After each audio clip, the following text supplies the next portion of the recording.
Ce tir de précision toucha les deux hommes polonais, étonnant leurs coéquipiers. Le trafiquant d'armes Kosovo, voyant la situation tourner mal, s'enfuit rapidement avec le dispositif nucléaire. La capitaine Marie se lança immédiatement à sa poursuite, fouillant méthodiquement chaque pièce. Par chance, ils trouvèrent la petite amie de Kosovo qui leur révéla sa cachette. Ils arrivèrent rapidement devant la porte, mais celle-ci était verrouillée et les armes conventionnelles ne pouvaient l'ouvrir. C'est alors que Marie découvrit un verrou à code sur le chambranle. Elle contacta aussitôt le hacker de l'équipe qui parvint instantanément à pirater le système et à ouvrir la porte de sécurité à distance. Kosovo était bien à l'intérieur, mais le dispositif nucléaire dans ses mains était déjà activé. Il comptait mourir en emportant tout le monde avec lui. Avec des réflexes fulgurants, Marie tira sur Kosovo et le neutralisa immédiatement. Ils firent ensuite appel à John, expert en déminage. En arrivant sur les lieux et voyant le dispositif d'amorçage, John afficha un sourire. Non pas parce que c'était facile à désamorcer, mais parce qu'il adorait les défis complexes. Il mit élégamment ses écouteurs, sélectionna une musique appropriée, sortit ses outils et commença le désamorçage.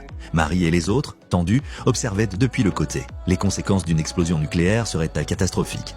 Mais John travaillait avec un calme imperturbable. Heureusement, il avait réellement du talent et réussit à désamorcer la bombe 2 secondes avant la fin du compte à rebours. Kosovo fut immédiatement emmené par la police. Personne ne remarqua le sourire machiavélique qu'il arbora avant de monter dans le véhicule. Visiblement, l'affaire n'était pas si simple. En réalité, Kosovo était russe. Son père était un agent soviétique tué par l'armée américaine en 1999 alors qu'il était en sortie avec sa femme et sa fille. Du jour au lendemain, Kosovo s'était retrouvé orphelin. Depuis, il nourrissait une rancune tenace et cherchait à se venger de l'Amérique. Cette fois encore, il avait préparé un dispositif nucléaire pour le vendre à des terroristes partageant sa haine des États-Unis. Alors que Marie pensait avoir désamorcé la crise, elle découvrit que le dispositif nucléaire saisi était une contrefaçon. Le véritable dispositif restait introuvable. Ceci est un extrait de la série Obliterated.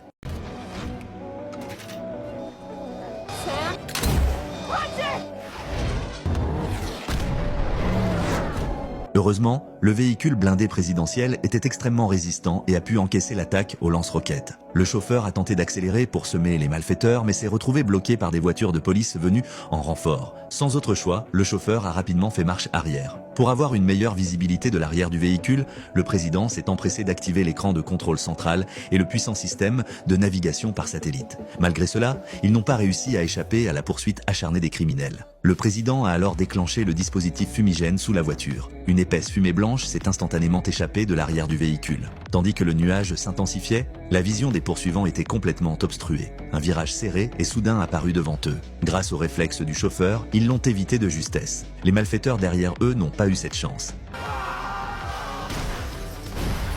Les criminels restants continuèrent leur poursuite effrénée. Le président a alors sorti de la glacière intégré ses poches de plasma sanguin de réserve et les a lancées sans hésitation sur le pare-brise du véhicule poursuivant.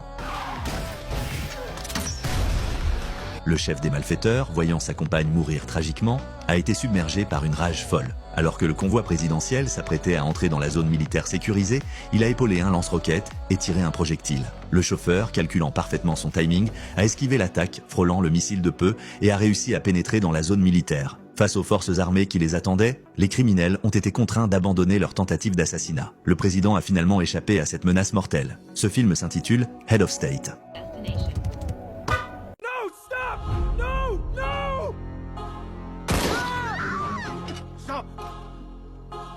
Un riche homme d'affaires rentrait chez lui lorsqu'il fut soudainement attaqué par des malfaiteurs. Après avoir neutralisé ses gardes du corps, les assaillants enlevèrent le couple fortuné. Le millionnaire étant client de la société de sécurité Vanguard, le directeur Jackie fut immédiatement informé de l'incident et dépêcha une équipe de secours sur place. Grâce à une coordination parfaite parmi ces hommes parvinrent à libérer les 2 otages en quelques minutes seulement. De retour au quartier général de Vanguard, l'enquête révéla que les ravisseurs appartenaient à un groupe de mercenaires appelés les Loups Arctiques, engagés par Omar, un chef terroriste.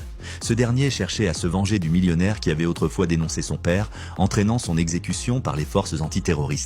La principale préoccupation du couple était désormais leur fille, Kelly. Ils supplièrent Jackie d'aller la chercher en Afrique pour la ramener en sécurité. En pleine savane africaine, Kelly jouait insouciamment avec un lion majestueux. Au moment où l'équipe de sauvetage la localisa, les mercenaires s'y surgirent en véhicule. Les deux camps s'affrontèrent immédiatement. Jackie se lança le premier dans la bataille, saisissant la mitrailleuse d'un ennemi. Mais l'arme surchauffée par les tirs continus le força à lâcher prise, les mains brûlées. Une Une fois le chargeur vidé, Jackie passa à l'offensive par derrière, terrassant 4 ou 5 colosses en quelques coups bien placés. Ses réflexes n'avaient l'air rien perdu de leur vivacité d'antan. Kelly ne resta pas inactive.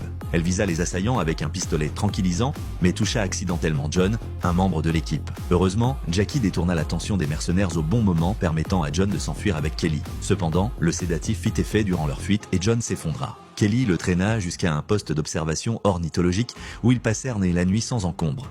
Guidés par les indications de la base, Jackie partit à pied dans la nuit à leur recherche. À l'aube, les mercenaires revinrent à la charge, accompagnés de hyènes. Voyant les poursuivants se rapprocher dangereusement, Kelly fonça droit dans la rivière avec le véhicule.